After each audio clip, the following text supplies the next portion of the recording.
Hello and welcome back to our YouTube channel Daffodils. ഞാൻ ദയാദിൽ. ഇന്നത്തെ ഒരു കുക്കിംഗ് വീഡിയോ ആണ്. വളരെ രുചികരമായ രീതിയിലും നാടൻ രീതിയിലും എങ്ങനെ ബീഫ് കറി ഉണ്ടാക്കാം. ചേരുവകൾ കണ്ടിട്ട് വരാം.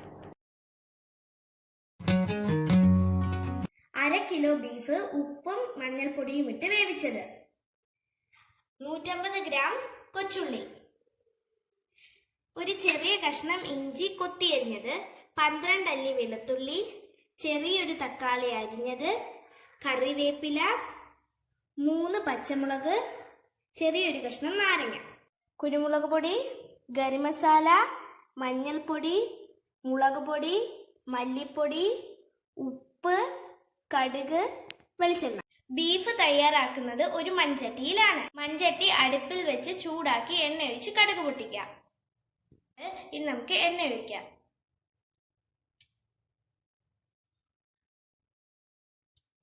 എണ്ണ ചൂടായിട്ടുണ്ട്. ഇതിലേക്ക് നമുക്ക് കടുക് ഇട്ട് കൊടുക്കാം. കടുക് പൊട്ടി തിരിഞ്ഞിട്ടുണ്ട്. ഇതിനകത്തേക്ക് നമുക്ക് കൊത്തി അരിഞ്ഞു വെച്ചിരിക്കുന്ന ഇഞ്ചി ഇടാം. ഇനി വെളുത്തുള്ളി ഇടാം.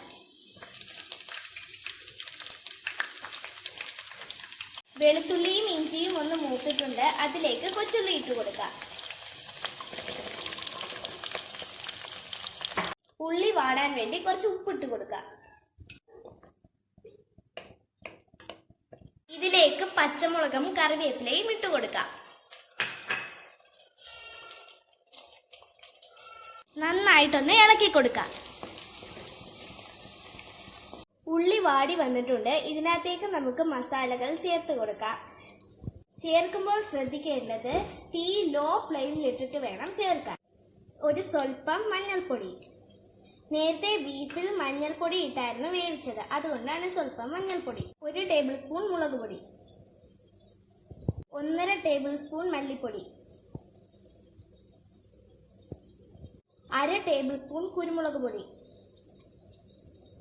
എല്ലാം കൂടെ നന്നായി ഇളക്കാം.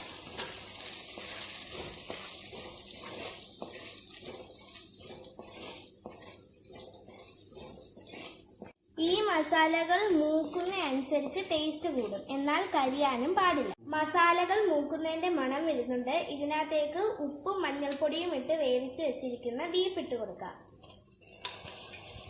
ഇനി നന്നായി ഒന്ന് ഇളക്കാം.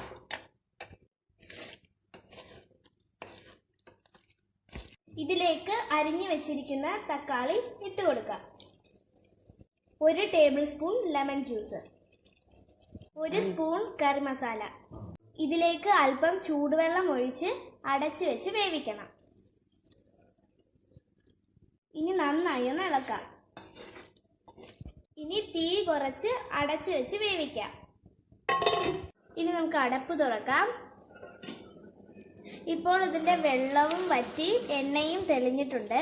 ഇതിനകത്തേക്ക് നമുക്ക് കുറച്ച് കറിവേപ്പില ഇട്ട് ഒന്ന് ഇളക്കാം.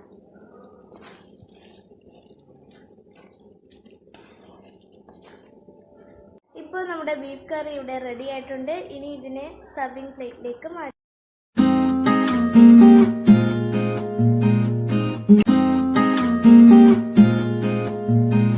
അപ്പോൾ നമ്മുടെ ബീഫ് കറി ഇവിടെ റെഡി ആയിട്ടുണ്ട്. എല്ലാവരും ട്രൈ ചെയ്ത് നോക്കുക. ഇഷ്ടപ്പെട്ടാൽ ലൈക്ക് ചെയ്യുക, ഷെയർ ചെയ്യുക, സബ്സ്ക്രൈബ് ചെയ്യുക. Thank you.